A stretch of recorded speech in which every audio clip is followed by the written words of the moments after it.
There are three team building philosophies that I really truly believe in when it comes to how to construct a roster in the NFL. Number one, your team is only as good as its backup quarterback. Number two, whatever your strengths are, make them stronger. And number three, you will never ever get anywhere in this league without a good offensive line. For that last reason, and that last reason alone, I think Notre Dame guard Quenton Nelson has a chance to be the first guard taken in the top 5 of the draft since Leonard Davis all the way back in 2001.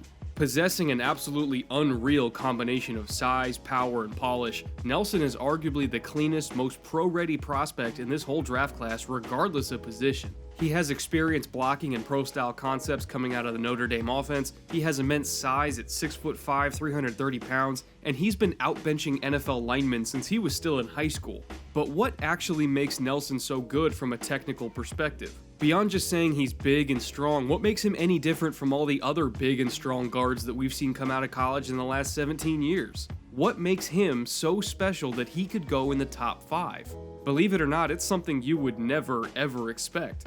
Taekwondo.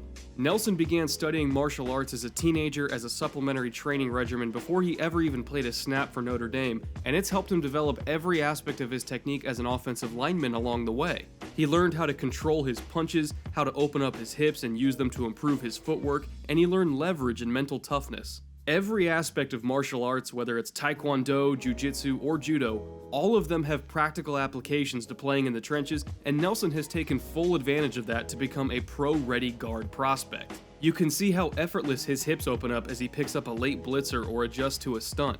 You can see him using his core strength and flexibility to anchor and re-anchor over and over again against a bull rush, even if he lost leverage and has physics working against him the whole time. He is of course just a naturally powerful human being to start with, but when combined with the fluidity that comes with training in martial arts, it makes him that much harder to beat. He's not just big and strong, he's balanced and disciplined, and that's why he's different. That discipline and balance is key to offensive line technique, just like it's key to martial arts technique, and you can observe that more than anything else in his pass protection. Nelson has a tendency to do what's called short setting or quick setting when he's protecting the quarterback. In a short set, you are typically firing off the line and getting straight into the face of the rusher and forcing almost immediate contact. You want your hands in that defensive lineman's chest as quickly as possible so you can establish control of his frame, stop any bull rushes before they can even get started, and maintain the integrity of the pocket. This is contrasted with a traditional kick set like you typically see offensive tackles use, where they're retreating further into the backfield in an arc, waiting for that contact to come to them. Nelson is punching right away, whereas left tackle Mike McGlinchey is waiting to punch until much later in the rush. Now, because Nelson is so damn big and powerful, this short set style of pass protection really suits him. Once he gets those sledgehammers he calls hands into the frame of the rusher, they're pretty much done every time. I charted 4 games and never saw him get beat once by pure power, so it's pretty safe to say that once he's got a hold of you, you're not getting free. But what's even more impressive is how his technique and discipline amplify his natural power.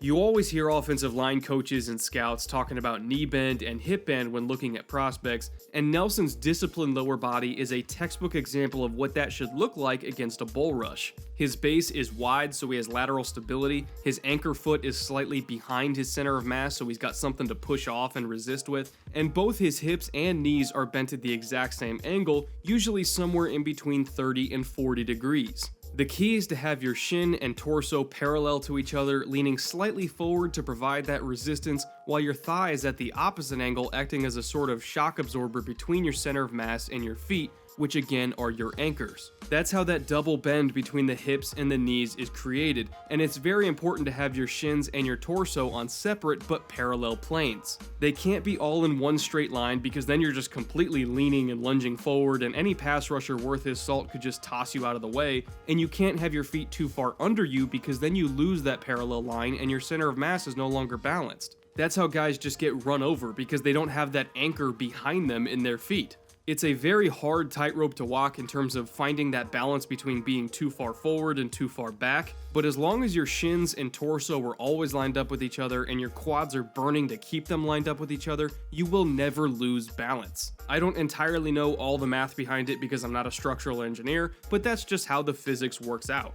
And unlike the vast majority of all offensive linemen coming out of college these days, Quenton Nelson has those physics mastered in his technique. When he's short setting in pass protection, he's always wide, always balanced, and always has his center of mass right where it needs to be. His punch is strong and controlled, and he lands it every single time. He's got the hip flexibility to turn and mirror if people try to throw a counter move when their bull rush inevitably fails, and of course he always finishes to the whistle. It's the same thing when he's blocking in the run game, whether he's down blocking, drive blocking, or pulling around on a power play. Every step is right where it needs to be, he's always balanced, and his pad level is always low. Yes, he is just naturally strong, but because of his very polished technique and consistent leverage, that power is magnified to a devastating degree. Now, if I were to criticize one thing, it's that he's not very fast and he might not be the best fit in a pure zone run scheme because he struggles to get all the way to the front side of a defensive lineman on a reach block, but that's not too surprising considering that he's 330 pounds. And even then, with all of his power, he still found a way to at least be functional in a zone blocking scheme, even if it's not really his specialty. When blocking in space on screens or on power runs on the second level, he also kinda lumbers and doesn't really get to his landmarks as quickly as smaller linemen would. He's less like Zach Martin or the Pouncey brothers and more like Kelechi Osemele. He's a big, strong mauler who, when he gets his hands on you, you're definitely done, but in space, it's a little difficult for him to get his hands on you in the first place.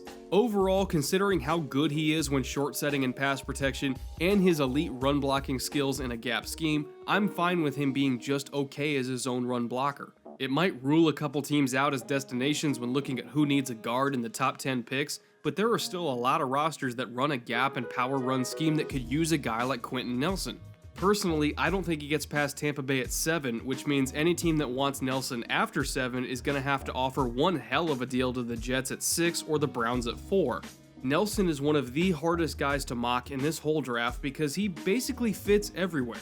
Regardless of what kind of run scheme he excels in or struggles in, having an elite pass protector up front who can handle elite pass rushers one-on-one, I mean, that kind of player fits everywhere on every team. Just throw a dart at the draft order and wherever it lands, I'm sure they would love to have him. So if you're a fan of his future NFL team and you're watching this video after the draft, just know that it was a really good pick. Whatever system you run, whatever other needs you might have had at the time, it doesn't really matter. Quenton Nelson is the kind of player that is a great pick no matter what the circumstances are, because at the end of the day, he satisfies rule number 3. You will never get anywhere in this league without an offensive line, and when you draft Nelson, you're drafting one of the best linemen to come out of college in a long, long time.